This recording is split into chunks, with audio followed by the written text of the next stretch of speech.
Radio, free Spotify.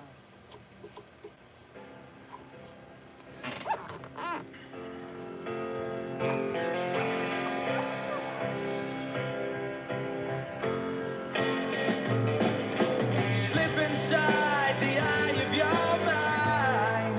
Don't you know you might find a better place to play? You said that you've never been, but all the things that you've seen slowly fade away.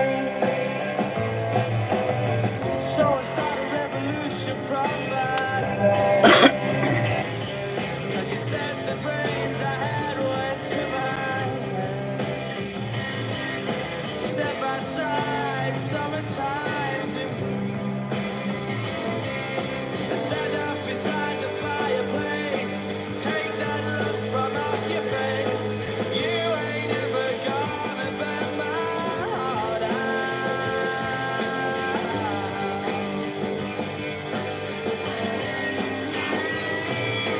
So Sally can wait. She knows it's too late as we're walking on by. Her soul sides away, but don't look back in anger. I heard you say.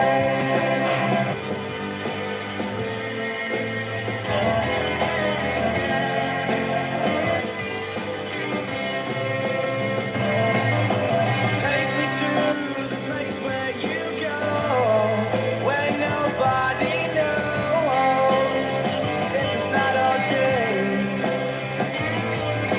Please don't put your life in the hands of a rock and roll band. We'll throw it all away. I'm gonna start a revolution from my bed. Cause you said the brains I had went to my head. Step outside, cause summertime's in bloom.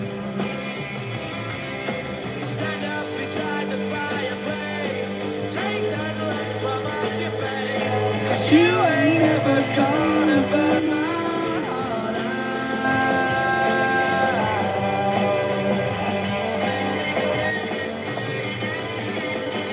So Sally can wait. She knows it's too late and she's walking on by. My soul slides away, but don't look back in anger. I heard you say.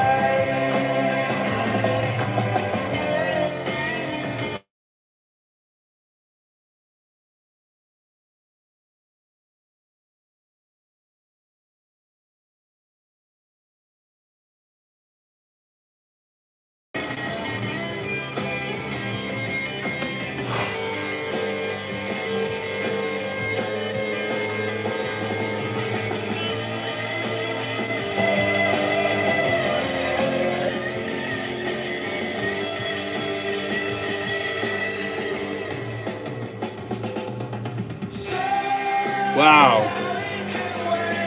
Hey, what's up, everybody? I am back. If you guys are just joining me, I went live earlier and I'm doing a level crown and polish on this guitar.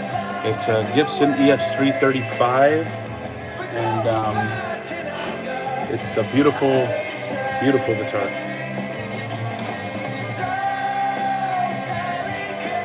So I'm going to continue.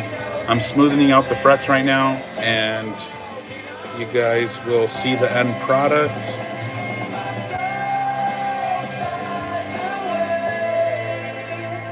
But don't look back in anger. Don't look back in anger. I heard you say. Why do we do these level crown and polishes? Because these frets all have to be the same size, and we check that with the straight edge, right? And you have to do 3 frets at a time, and if the middle one is teeter-tottering, it means the middle one is higher than the ones on the sides. So you definitely want to do that to your guitars every so often.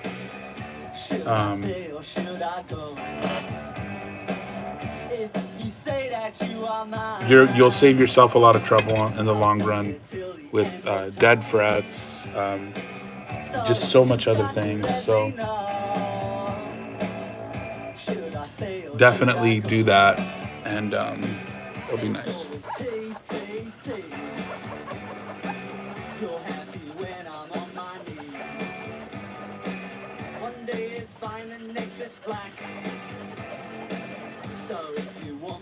So I'm just polishing up the frets right now again.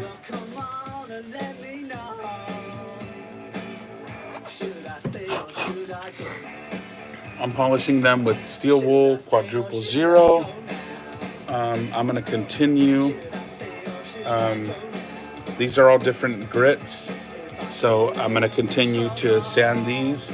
I got these to go, and then yeah, we'll go from there.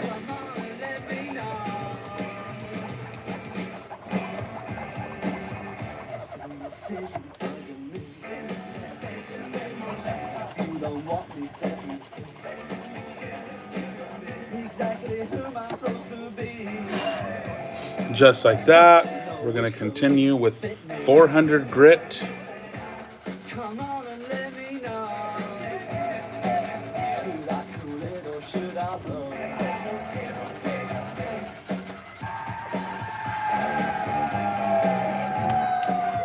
Then we're going to continue with 800 grit.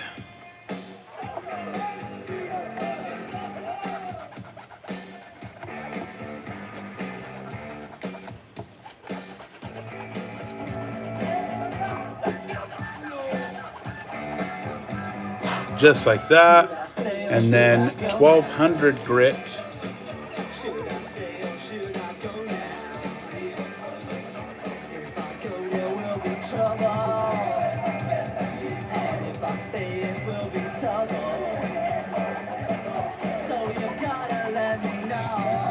Just like that, 2000 grit.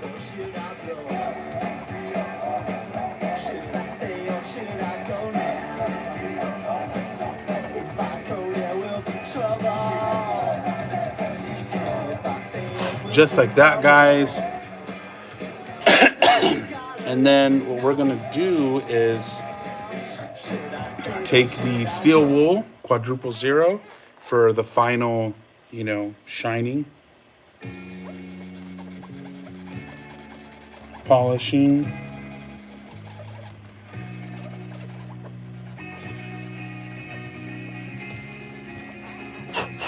Okay, perfect. We got that there.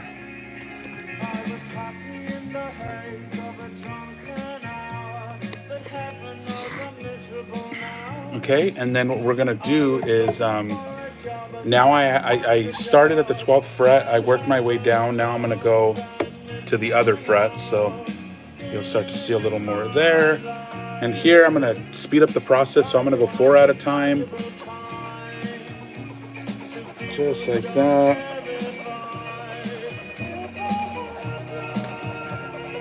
Just like that.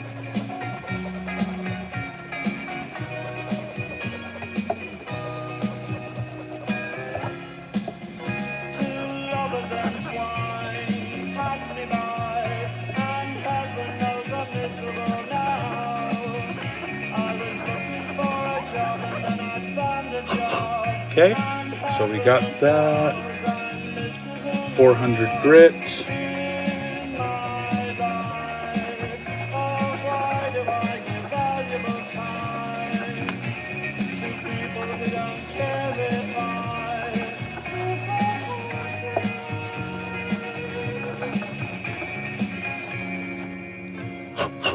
Okay, now after the 400 grit, we're gonna go ahead and do 800, okay?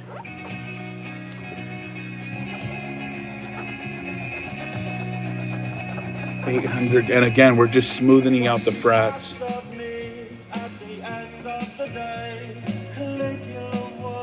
It's called Heaven Knows I'm Miserable Now. I know, what a title, right? But yeah, it's by the Smiths, and it's called Heaven Knows I'm Miserable Now.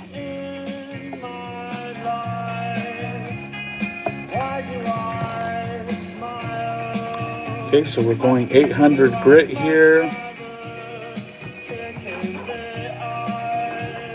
And then we're gonna do the 1200 grit.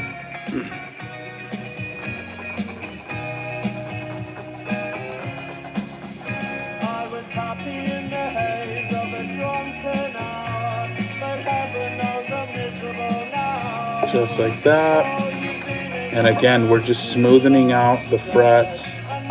We did a level crown and polish earlier. Oh man, you guys can see me shaking, I'm sorry.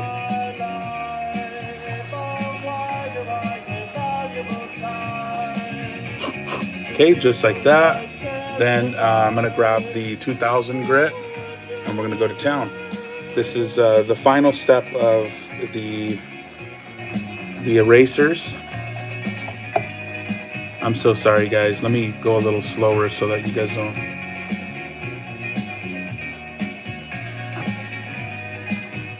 Okay, so we're continuing with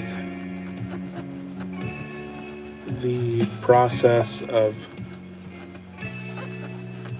polishing the frets. Perfect. That looks amazing. Oh, make me over. I'm all I wanna be. Okay, so now again the steel wool, and we're gonna go back and forth.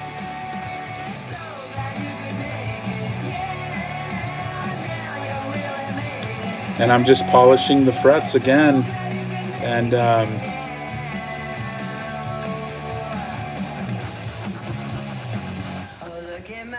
perfect. It looks all good there.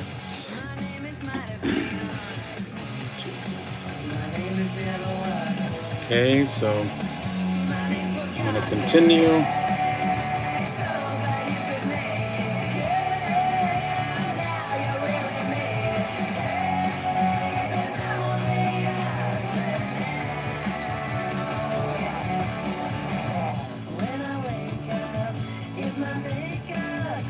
Okay, guys, so we're continuing.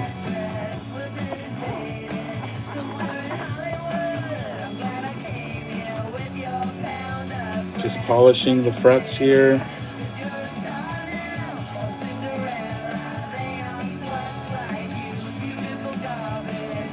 And what you want to do is, you want to make sure that the very top of the fret, so since I sanded them down, you have this strip up top, and then I crowned them.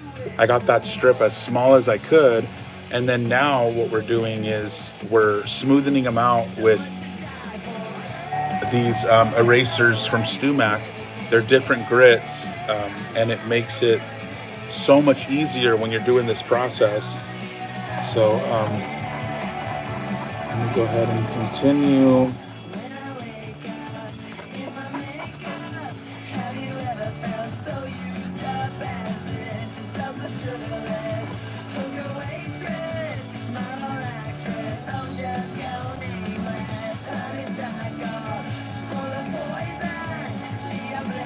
Perfect. So everything is looking really good.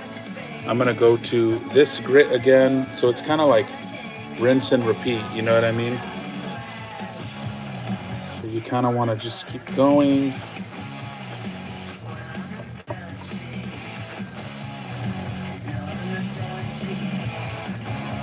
Just like that.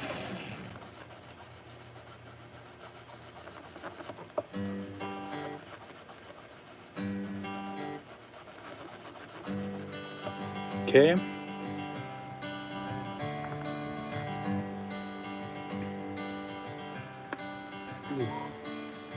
Another turning point, a fork stuck in the road.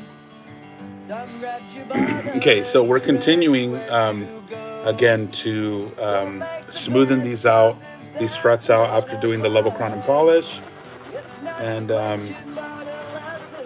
it's a smooth process so far.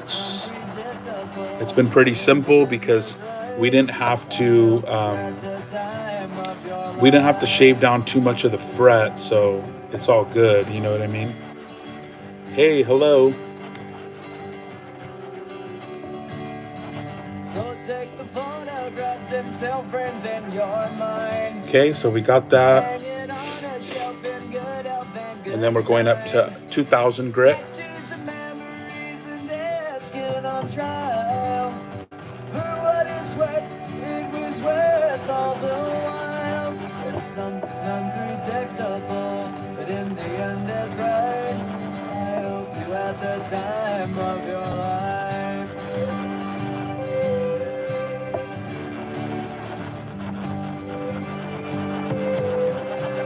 Yeah, this part's super tedious and the process of doing the level crown and polish.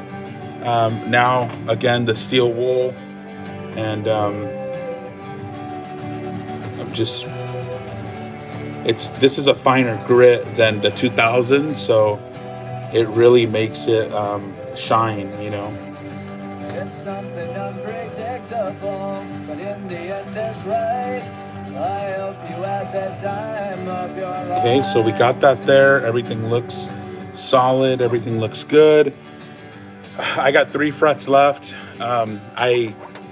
This is probably one of the worst parts for me. I hate doing these. It's just because I don't know. I do them all the time, so it's like I get a little sick of them sometimes. When I have the longer fretboards, you know, it's a little more brutal. But yeah, I have 3 more frets right here. I'm going to continue to do the very same thing.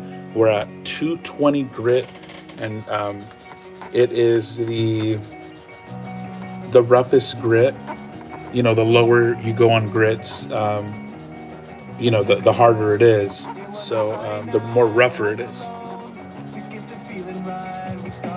So I'm just kind of getting closer to finishing the fretboard, and sorry guys that the camera's shaking so much. I'm almost done. Got 400 grit.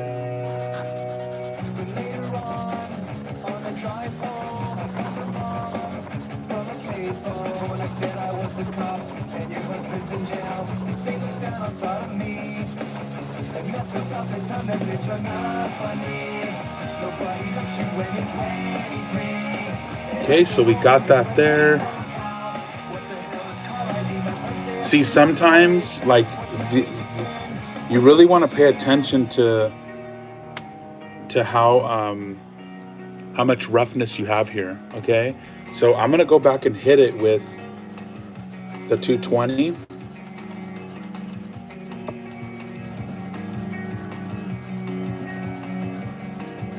Let me hit it with the 220 a little more.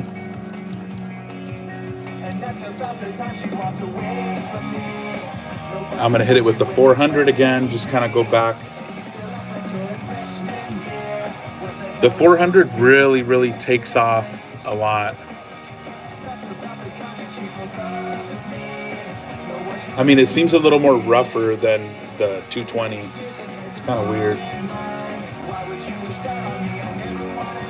Okay, so now that I have that, I'm gonna go up to the 800. Okay, we got the 800 here.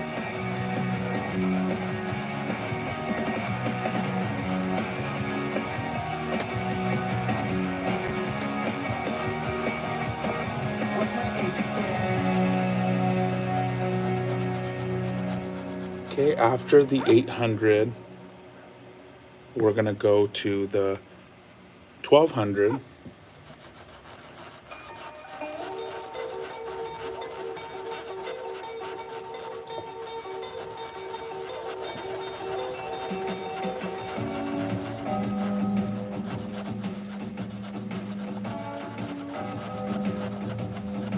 Okay, we got the 1200. Last, we want to go to the 2000. And again, 3 frets, and that's it. I am done.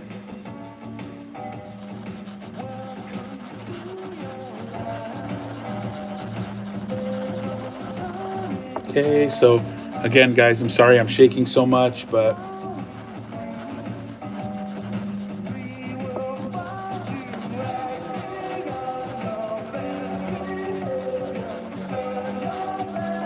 okay, perfect. Now that we got that, we can put these things away. Again, StuMac, you guys want to check these erasers out. They're amazing, okay? So I'm gonna go ahead and I'm done here. With the last 3 frets that I just did, I gotta polish them with the steel wool, remember.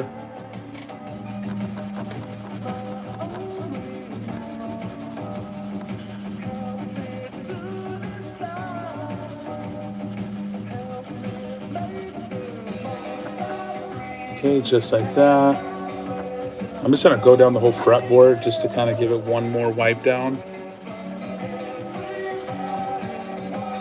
And again, you want to use quadruple 0. You don't want to use, if you use 200, it's a little rough. It might dig into your fretboard. So you want to use the quadruple 0. That's the best that I've used. And of course, there's always so much tricks and stuff like that that other luthiers and repair techs use. So if you have any suggestions, throw them my way. I'm making a guitar myself. That's awesome. That's really good.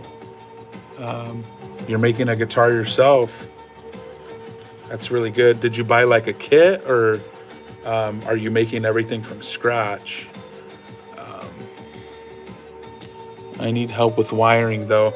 Yeah, wiring is, I love wiring. It's awesome. Woodshop class. Oh, that's cool, man. Man, I wish I would have done that in high school, or when I was, or even college. But no, I didn't really get into that. I got into more of the audio engineering side. But that's really cool, though. That's cool that you're building a guitar. Yeah, the wiring. Like I tell everybody, watching the wiring. There's a lot of information online. And definitely, you can check out some stuff, on the internet. A lot of it, obviously there's a lot of it that people don't know what they're talking about, but there's a good amount of people that do know. That's epic, man. I'm using a unique ideas for wiring, so it's an issue. Oh, okay, cool. So you wanted to do like specialty stuff? That's really cool. I mod a lot of my guitars, a lot of my personal guitars for my music. I mod a lot of them to do different things. But you should check out a treble bleed. Check out what a treble bleed is, and treble bleed. It's really, really nice if you haven't. Not a 3-way switch. Each pickup. Oh wow. Okay, yeah, that's super in depth. Hey Tyler, how's it going? Oh, so you're doing some specialty kind of, stuff, which is cool. Okay, guys, I get a lot of people asking me, hey, this is a maple, not a maple, what am I saying? It's a rosewood, and they're like, why are you not taping it up? I do scratch it a little bit with, with the steel wool and with the other stuff. But this fretboard, I want it to look crisp. I want it to look brand new. So what I do is I go ahead and get a razor blade, and I take some of it off a little bit. Just like that. And it looks brand new. It takes a tiny, tiny bit off of the fretboard.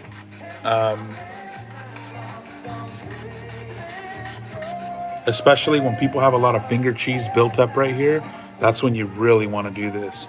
If you look on my Instagram, I subscribed. Thank you so much, man. Gotta go. You have a good one, brother. Or sister. I'm sorry, it doesn't specify your name. That's why I said that. But yeah, have a good one. Thank you. But yeah, I'm taking off a little bit of the material, the rosewood, and it just looks brand new. It's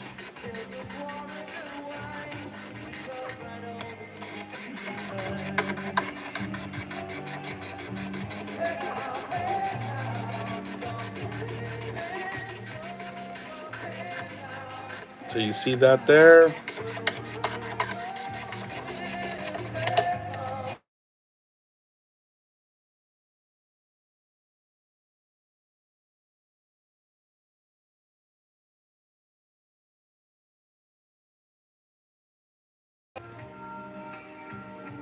Okay, so again, I'm just slowly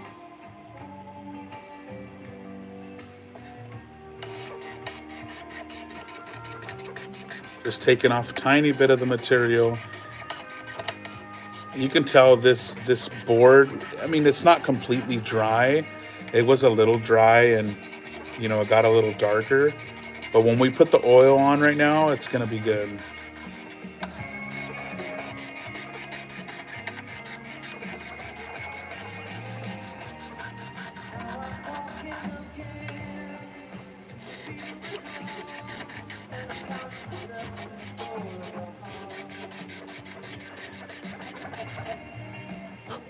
Okay, so I got that there. I'm gonna continue this way and just go all the way up. Again, it's a little tedious, but you know, it's good. Okay, so got that there. Bonjour. Hey, how's it going? From France.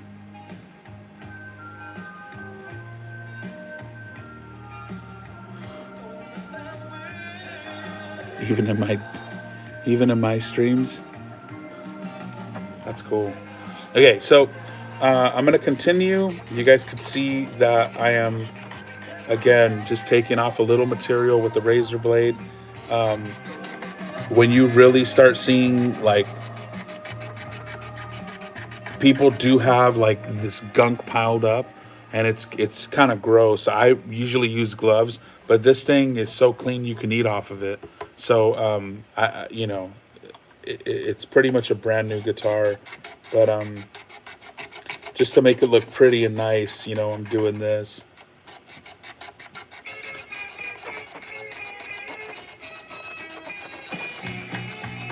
Okay, so I'm just continuing.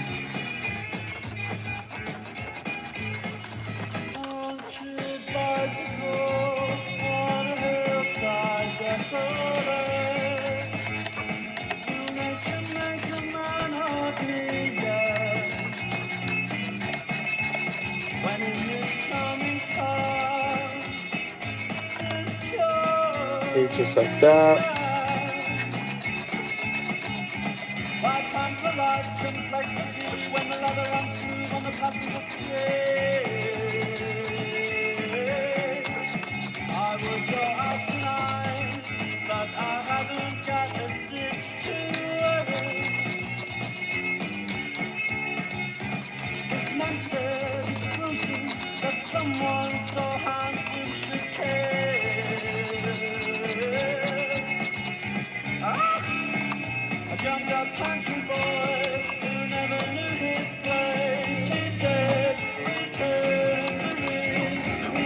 Okay.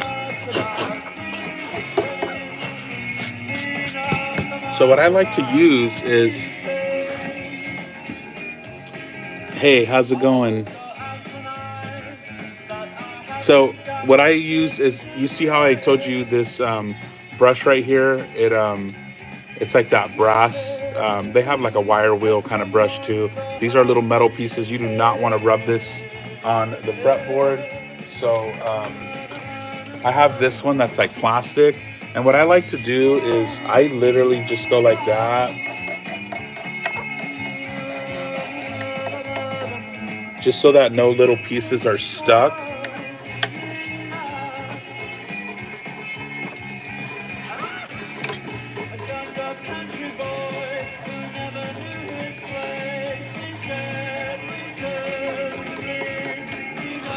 Okay, and now that I did everything, I did pretty much the whole level crown and polish. What I like to do, I like to play it safe, and I get my rocker again and I check. Okay, remember guys, what I'm doing is I'm getting 3 frets. I'm getting the longer end that covers all three of them, and I'm making sure they do not teeter-totter. Okay, if they teeter-totter on 3 frets, the middle one is higher than the 2 on the side.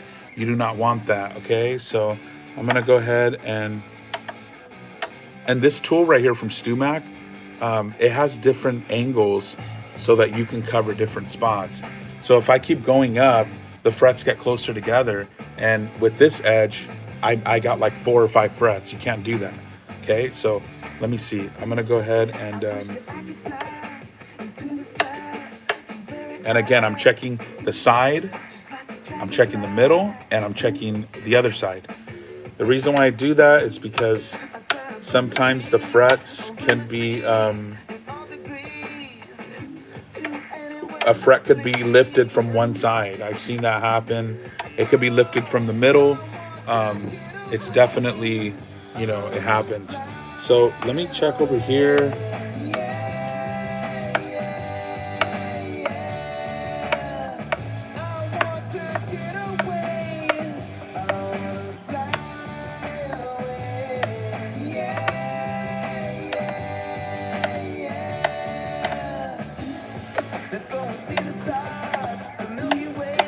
It's perfect.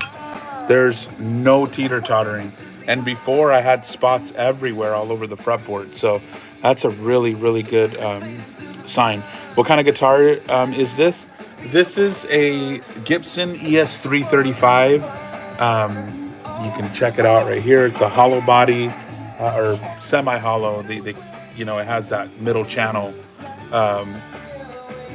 middle slab of wood in the middle of the guitar. So anyway, this guitar is ready to go. It's ready to be put back together. So what I do here is, since I did everything here,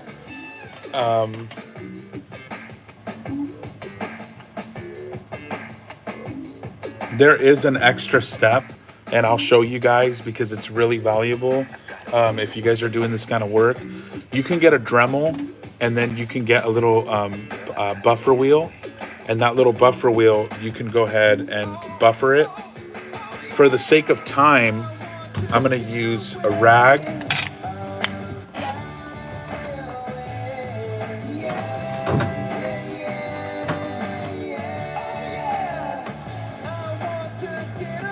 I'm gonna use these things from Nomads. They're little protectors, okay? You can see how that shines. I don't know if you guys can see that, but I put it right here, and I protect anything else because the polish that I use, it has a black residue, and that black residue, a lot of the polishes have that, but that black residue, you do not want to get it on the fretboard because I just cleaned the fretboard, and then when I oil up the fretboard, it's gonna, you want to, make sure that it doesn't look, it doesn't have anything black on it or anything. Okay, so once we have that, I'm gonna go ahead and grab my polisher. Here it is. It is Mother's. This thing is awesome. Just be careful when you're using it on gold hardware. Yeah, I have the same kit.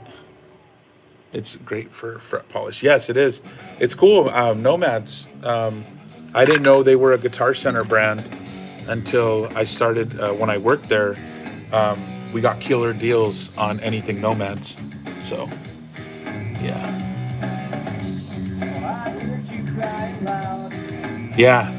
Yeah, this polish is dope, man. I actually found it at a hardware store, and I did my research, and it's legit. So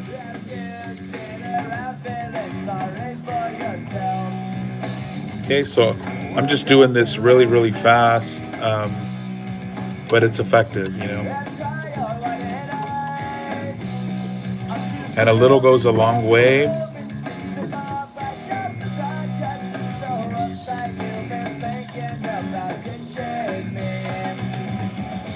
Just like that, and you can already tell, like, there's already like black residue on here.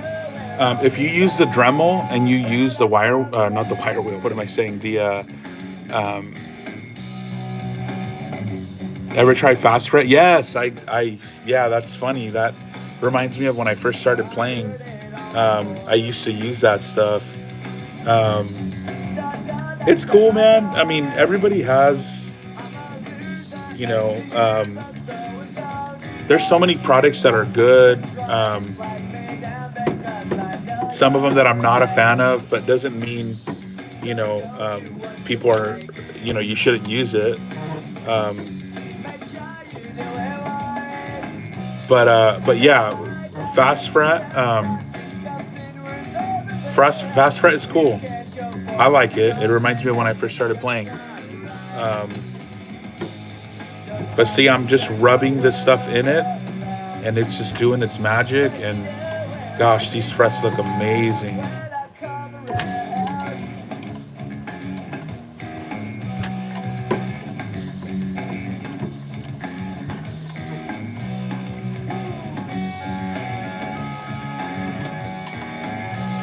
Yep, so I'm continuing. You can see all this black residue. That's what I'm talking about. That's what you don't want on the frets.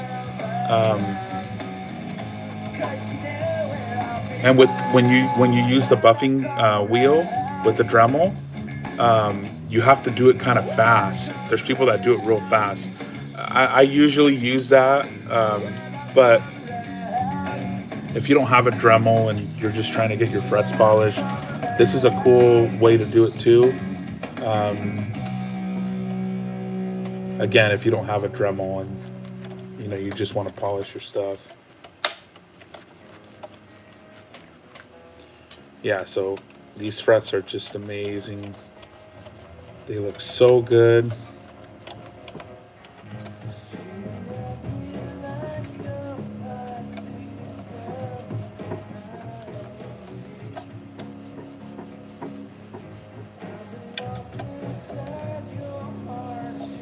Okay, so I'm continuing to polish the frets here.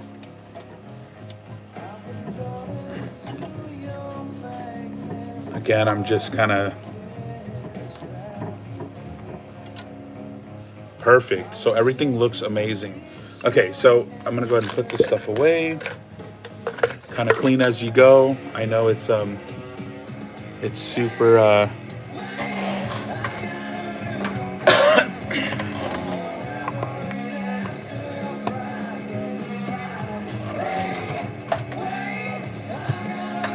so I do have that. Fretboard is amazing.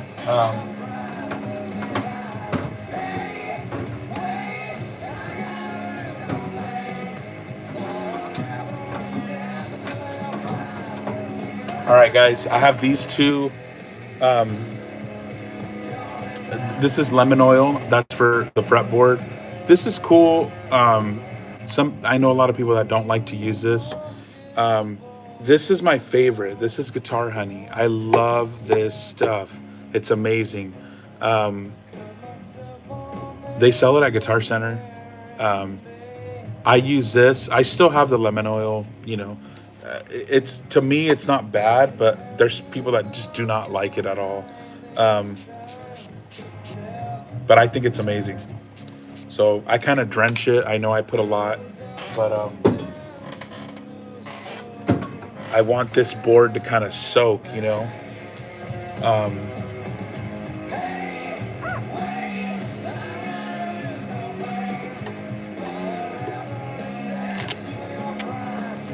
Okay, so we're gonna go ahead and kind of just rub it in.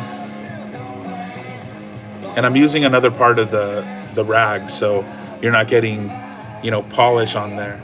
So you can kind of see now that, I don't know if the camera does it justice, but the fretboard just looks beautiful because I took that little layer, and it's fresh wood, and sometimes I'll even hit it again with some oil so that it soaks in there.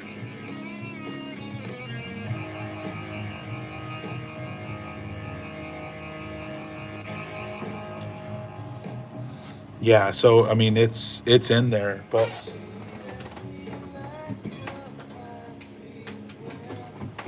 Let me go ahead and hit it again with some honey oil.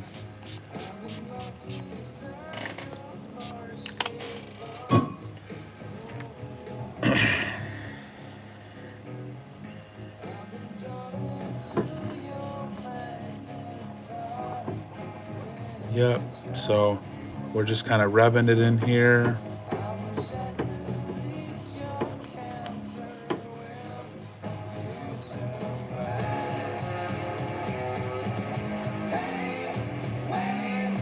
Even if you do this to your guitar and you have like sometimes you have like it's so dry,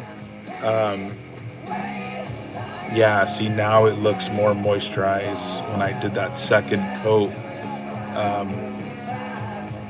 Sometimes pieces of like, or you'll see like little puddles of oil on the fretboard, and that's completely normal. I think that's better than it being dry, so it's all good there.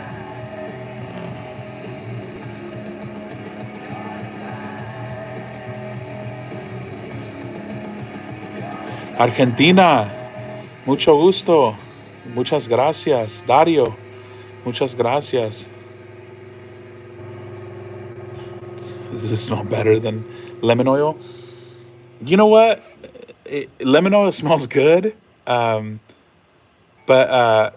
this kind of has like a, I don't know, it kind of has like an oil scent. You know what I mean? So it's not like, I think the lemon oil is better in my opinion, but this thing just has a good scent. I'll tell you what though, I love this guitar detailer from Nomads. The scent on this thing is amazing. And I have the 65 Dunlop. This thing, I wish this thing had more of a scent, but it doesn't, you know. But yeah, this scent right here from Nomads, amazing. I love that scent. Okay, now we're gonna go ahead and do the strings. So let's see here. I have the tail piece, and customer wanted elixirs. There's a lot of strings out there, guys. I'm not sponsored by any of these companies that I talk about. I don't really care about that. But these, in my opinion, are the best strings on the market. There's a lot of great strings out there, don't get me wrong, but these are amazing. Just Elixir, to me, is just the best. I think the best string that feels the best is Ernie Ball, but the next day the strings are dead. You know what I mean? And it's like, I wish if they lasted as long as Elixirs, I think that would be the best string. But if I'm not going with Elixir, I do go with Diodario. Diodarios are amazing. They last, the tone lasts so long on them. But on electric, I use NYXL's Diodarios. Those are great. And then I used to use Dean Markley Blue Steels, but they're kind of like, you have to order them, and I'm always at Guitar Center, so I just pick up what's there. I don't know why they don't sell them anymore, but Blue Steels, is it Dean Markley? Those were great strings. GHS are pretty good, but as far as something that's economical and solid, Diodario by far, you know.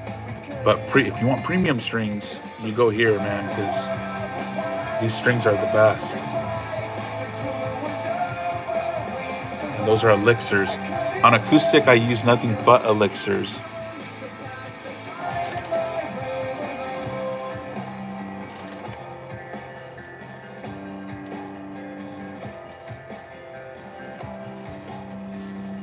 Quick thing, if you guys like Blink-182,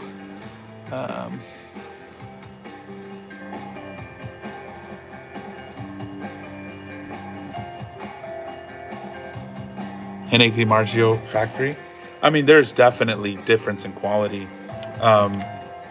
There are, you know, a lot of companies that merge, but the material's different though, you know. I know when I'm playing Elixir for sure. I can feel it, you know. Um, there's some new strings at Guitar Center. They're like snake strings. They're very expensive. Um, I tried them and I thought those were the worst strings in the world. They're like aged, and it's just like, I don't know. I'm not a fan of those. They're like 25, $30 though. And they're like promoting them heavily right now. Okay, guys, so since I have that, I do have these now. All the strings are good. And then I'm gonna go ahead and put the bridge on, okay? Before I do the bridge, let's go ahead and take off this tape.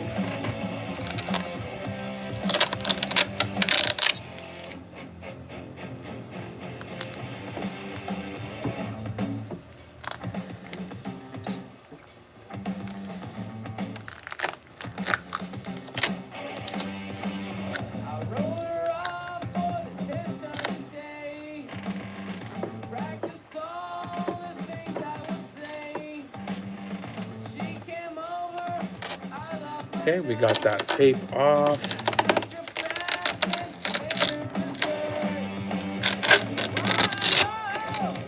Perfect.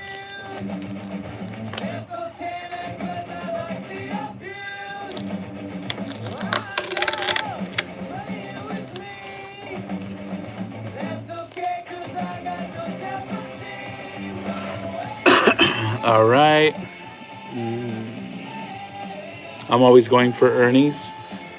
They're good. I just, in my personal look, the strings are all preference. Everybody has different preference, right? I'm just telling you my opinion. I love Ernie Ball strings. When you put on a fresh pair, they're freaking amazing. They're awesome. I love the way they feel, but the tone just dies out for me. And that's like the only problem, you know? I'll tell you this much though. When you're doing, I just don't understand why Diodario, they have access on their strings like this right here. You see this? Diodario and Elixir, they have access on their strings. And when you're doing a Floyd Rose, it's a pain. It's a pain to do a Floyd Rose because you got to kind of snip them at the end. And I don't know. I feel like Ernie Ball has it prepped for you, and I think it's so cool that they do that. But it's probably for, you know, business reasons. Maybe it just cost more to fill up the string right here. If you look, you know, maybe it just costs more to fill up the string. I don't know. But anyway, I'm looking for this thing. Okay. So now that we have our string there, I'm gonna go ahead and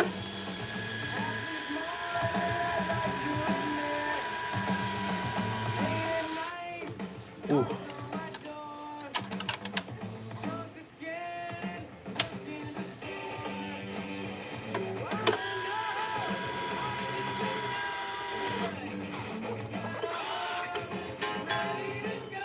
Okay, so we got that there. Make sure that it's on right here. So since I tightened it, you want to make sure it sits on that little thing right there. Okay.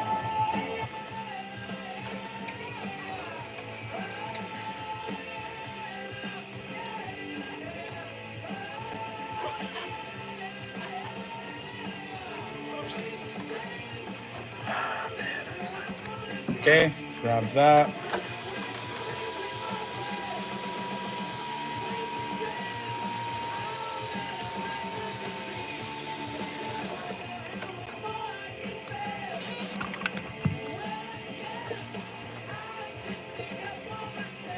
Okay, so I'm just putting the strings on.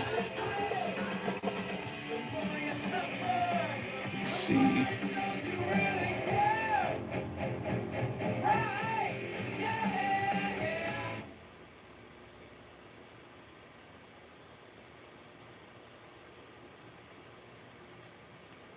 Is there a reason?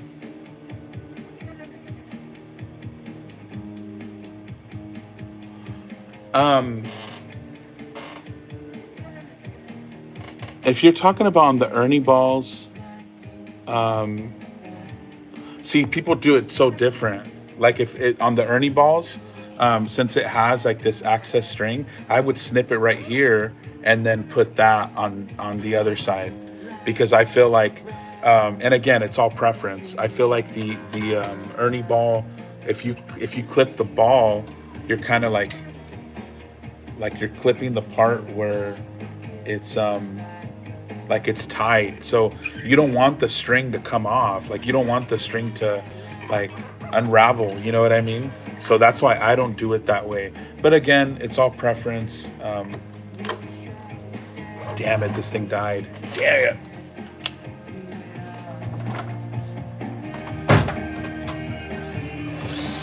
There you go.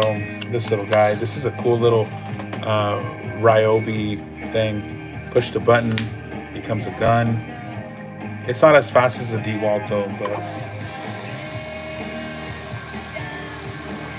but yeah, like I was saying, I always chop the other side of the string, just so when you put it on a Floyd Rose, it's it doesn't unravel, and you don't want that. A lot of the times, people that play Floyd Roses, a string will break at the end. That's very common. So, you making a guitar? No, I'm doing a level crown and polish. Yeah, for a Floyd Rose moniker. Yeah, that's what I was talking about for a Floyd Rose. So again, when I put strings on a Floyd Rose, and I'm using Ernie ball, I try not to cut the ball to put it into the bridge. I don't do that because I don't want it to unravel. I feel like that's like if you cut it, it becomes like a weak spot. You know what I mean? But again, that's all preference, bro. I mean, there's so much information out there. I'm still learning. I'm always learning. So it's I'm just telling you the reasons why I don't do it.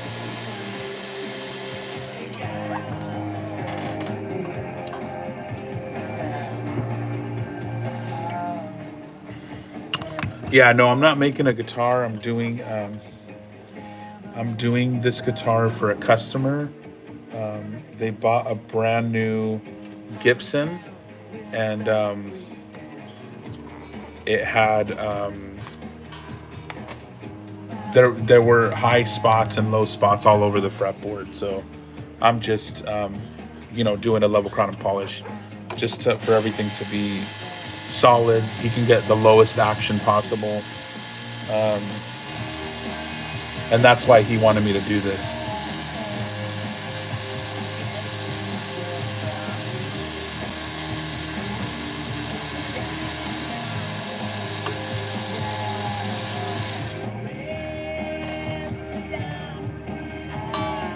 Okay, let's see. Who else?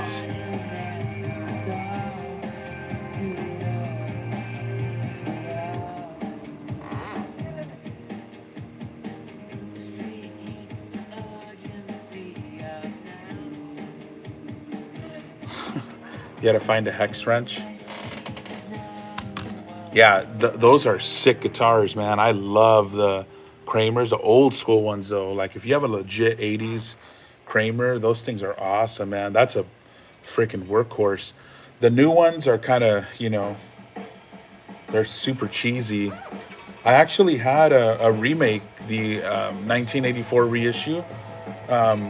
It was cool. A customer gave it to me. It was awesome, but it wasn't like the 80s, man. Brazil, hey, how's it going?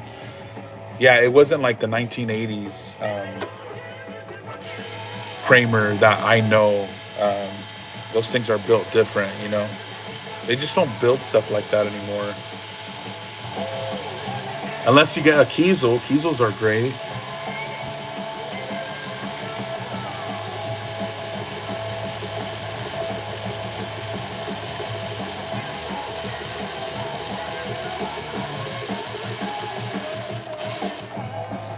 So again, I'm just restringing this guitar, making sure everything's good. Let me go ahead, and what I'll do now is I'll start to do the setup, okay? And you guys will see what I do. $1,200 in 1983 that came across. Damn, dude. Well, now it's probably worth more. I recently did a setup on one, and man, just the frets, the way they felt, everything about it was beautiful. If you ever do a refret on that thing, make sure they do stainless steel. Keep it original and keep it like it should be. If they put any of the other stuff on there, it's like you're kind of reinventing the wheel when it was already there, you know. So okay, so what I'm gonna do is we're gonna go ahead and do the setup now. First thing that I like to do when I do a setup is, first thing you have to do if you want to do guitar repair is you got to get one of these things, man. Peterson, amazing strobe tuner. It's very, very close. It tunes. You can do intonation. It's that strong, and I didn't know that. I didn't know that when you do intonation, you have to have a very strong tuner. Do frets move over time? Yeah, it will if you hydrate the fretboard, because you got to understand that when wood dries up, it gets weak. So you don't want to have the wood dried out. That's when frets start moving. You know what I mean? Even stainless steel frets. Stainless steel frets won't move as much as regular frets. That's why they cost more to install. But you definitely want to make sure that your guitar's humidified. Don't leave it in your car. I know some people that used to go to work and they had a gig that same night, and they would take their guitars and leave them in the car. If I ever did that, or when I did do that, I would do a full setup right before I played.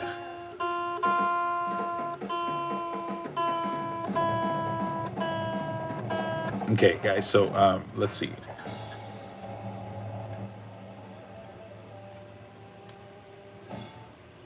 Okay, so again, I'm tuning up this guitar. The reason why I'm tuning it up, because I want the full tension to pull on the neck so that I can set the truss rod adjustment first. That's the first thing I want to do. Okay, so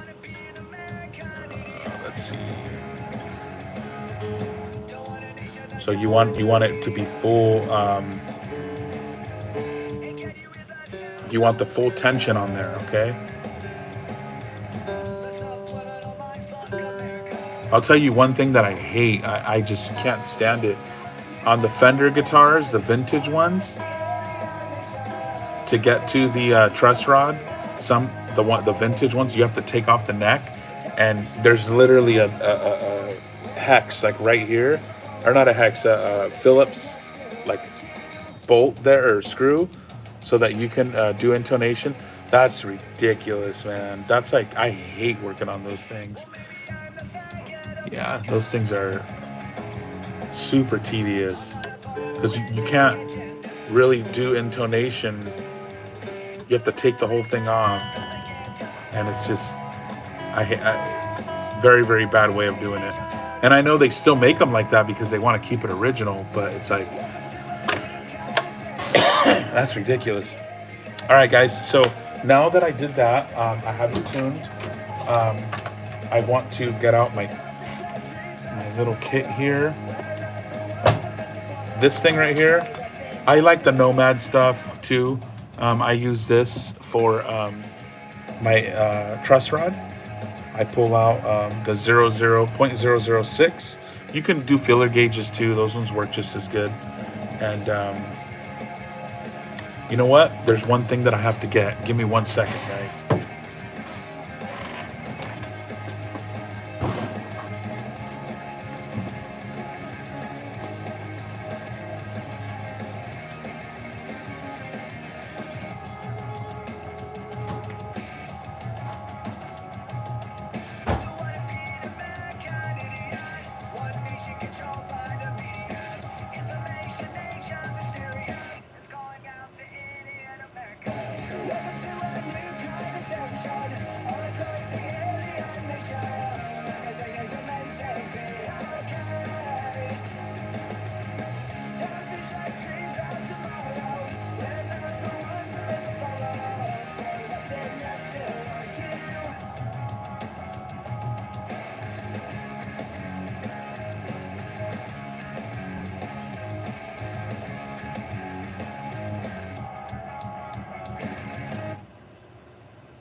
Hey, what's up, guys? Sorry about that.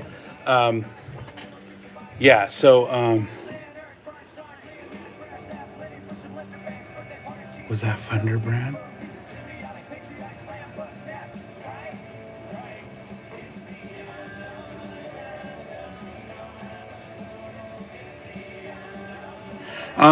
No, sorry. Answering the question of the student of love, I start with the truss rod because I want to set that first. I mean, the way I do my setups is I used to work at Fender, Corona. So the way they taught us is like I kind of used that method and altered it when I went to Guitar Center and started working on a bunch of other guitars besides Fender. But yeah, definitely, I start with the truss rod first. You definitely, in my opinion, you want to because if you do like the height first, it could be off on the strings because the truss rod pulls the strings. You know what I mean? But most important thing is you want to have the tension. So like let's say you're if you're gonna be doing a setup in I don't know, let's say you're gonna do a setup in drop D or D standard, you want to tune it to D standard to get like the actual to get the tension, the normal tension. So what I do is, so since I tune my guitar or this guitar, I grab a capo. I'm gonna go ahead and put it on the first fret like that, and then I'm gonna grab the guitar. I'm gonna act like I'm playing it, right? I'm gonna hold the 12th fret. I'm gonna get this feeler gauge, and I'm gonna put it in between.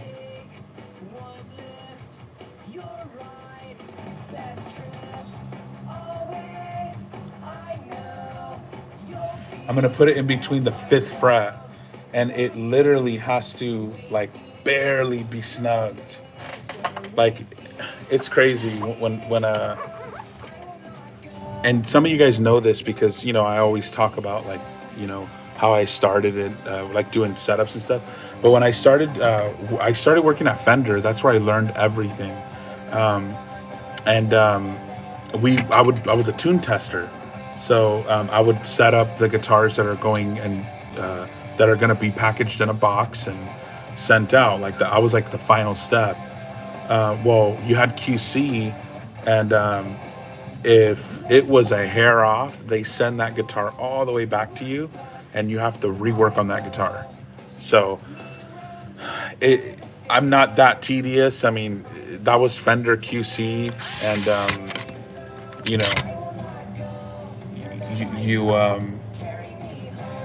there's like a feeling when you put the feeler gauge.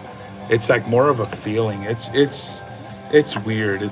I don't know, but I've been doing this for a good amount of time that like I kind of know, I have that feeling. Some people eyeball it. Some people are just, I mean, I eyeball it sometime too, but most of the time I just want to get a good setup. And the reason why you have to hold it like this is because, believe it or not, if you have the guitar laying on its back, it's different than having it up. It pulls a little more. It's like a weird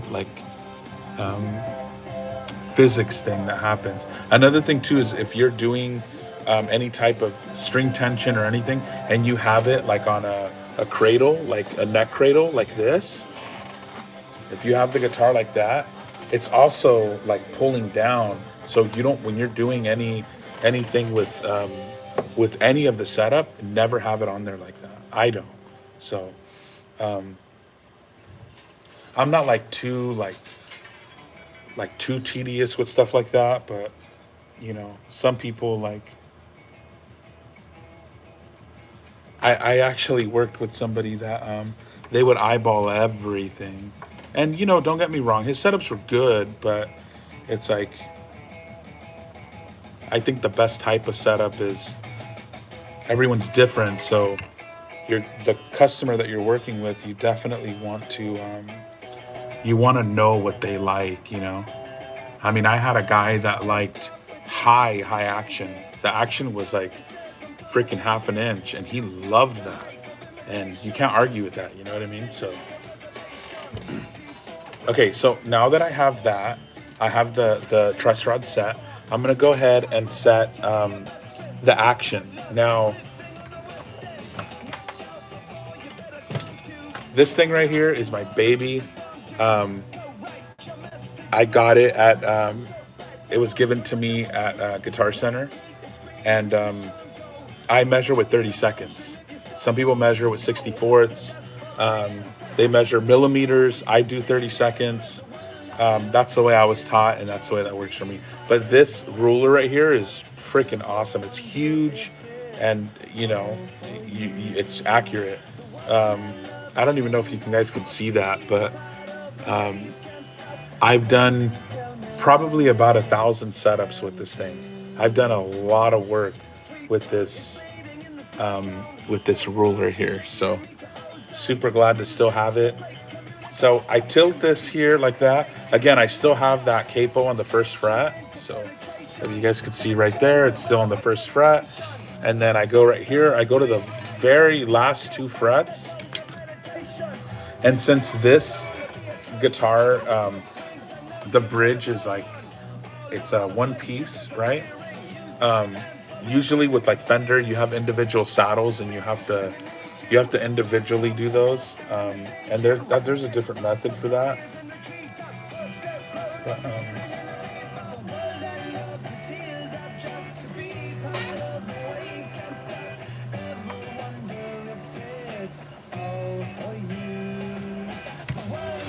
so what I'm gonna do is I'm gonna get 1/32 for this customer because that's what they want, and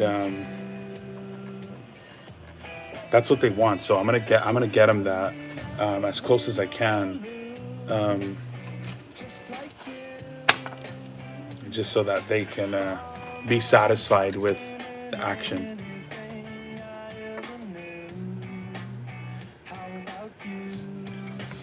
Again, guys, I want to really talk about this because so many people tell me like there's like this. So when I worked at Guitar Center, people would come in for setups. That's like the main thing. They want you to sell a platinum setup, and I was really good at that. Not to toot my own horn, but that's what I did, man. I connected with my clients, and you know, like, you got to take care of people, right? Like, you're in the business of service, so that's what I did. And I didn't know this at the time, but I was selling so much setups, and selling the platinum setups. And what I didn't realize until I like started working for myself is everything is driven off of if these frets are all the same height. If they're not, you can do a setup on it and it's gonna have fret buzz, because the distance when you push a string down, it gets lower right here, and it keeps getting lower, and it keeps getting higher and higher and higher from the frets. So if this fret right here is a little higher than this one, it's gonna hit, it's gonna buzz, and it's gonna only buzz on that fret. So you have to have, you have to check for a level crown and polish before you even think about a setup. Like, you don't want to do a setup if you have if your frets are high. So now with my clients, I do that all the time now. I'll bring a fret rocker with me when I meet up with people or I go to their house, and I tell them, hey, you want a setup? This is what the first step is, you know. And I encourage you guys to do the same thing, to definitely use a fret rocker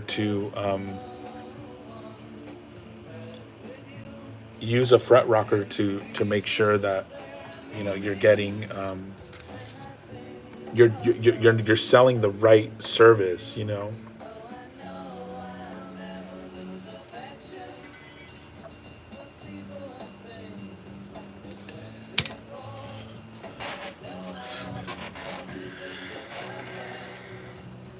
So I did the bass. Now I'm gonna do the treble. Okay, so again, I have the first fret covered,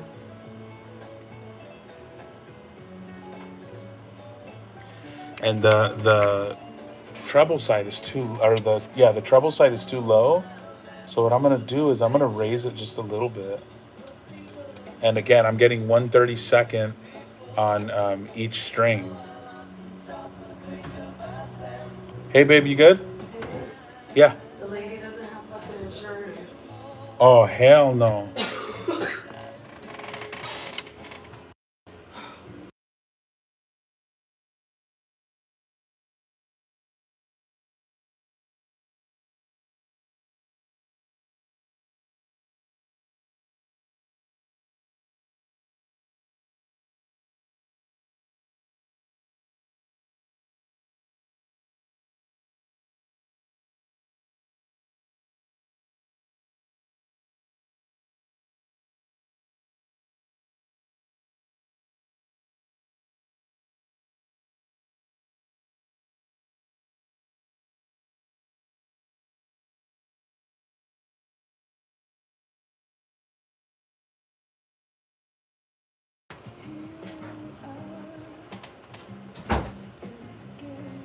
Yeah, so again, I'm just,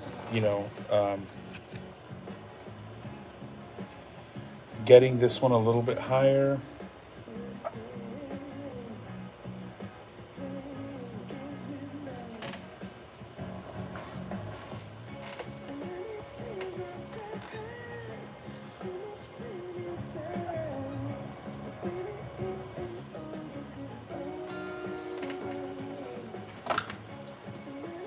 Okay, so I went a little too far, so I'm gonna go down on it a little bit.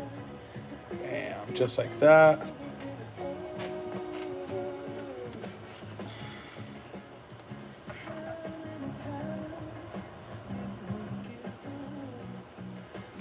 Sorry if you guys are seeing my little shiner right here.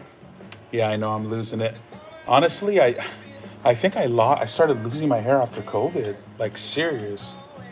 Cause it's patchy, man, and I don't really care though, It's all good.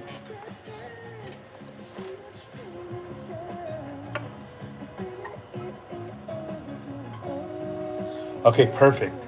So that's good there. We're gonna retune the guitar because when you do move the bridge up and down, if you go up, you're putting tension. If you bring it down, you're losing tension. So you want to make sure that it's standard again. So this customer liked it standard.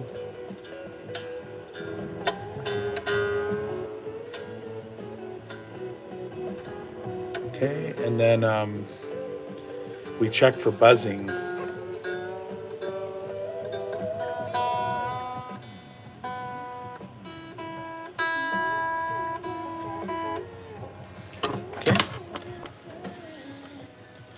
Grab a pick, and then I like to do my little check buzzing exercise. So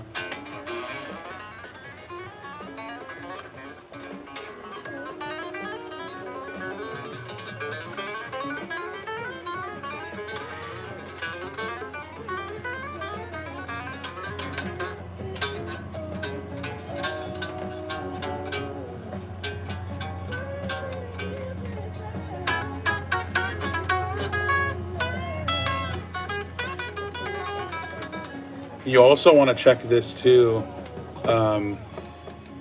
You want to make sure that like when you bend on the higher registers, it doesn't die out. Okay, so okay, that's good sustain. Okay.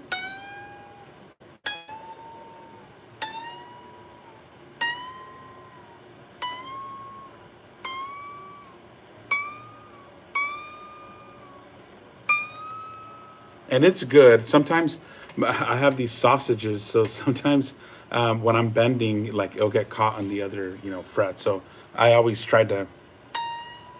Okay, cool. So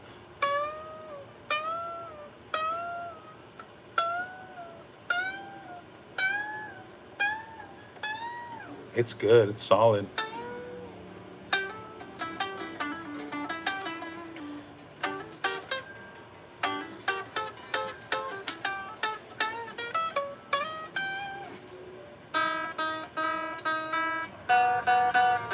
Ooh, so out of tune. Okay, now that I know that it's good enough. She said it was cracked. Yeah, guys, thank you so much for joining my live. I'm gonna cut it here. I'm gonna take off, and thank you guys again. Until next time, I'll see you soon. Oh, a brand new. I'm sorry.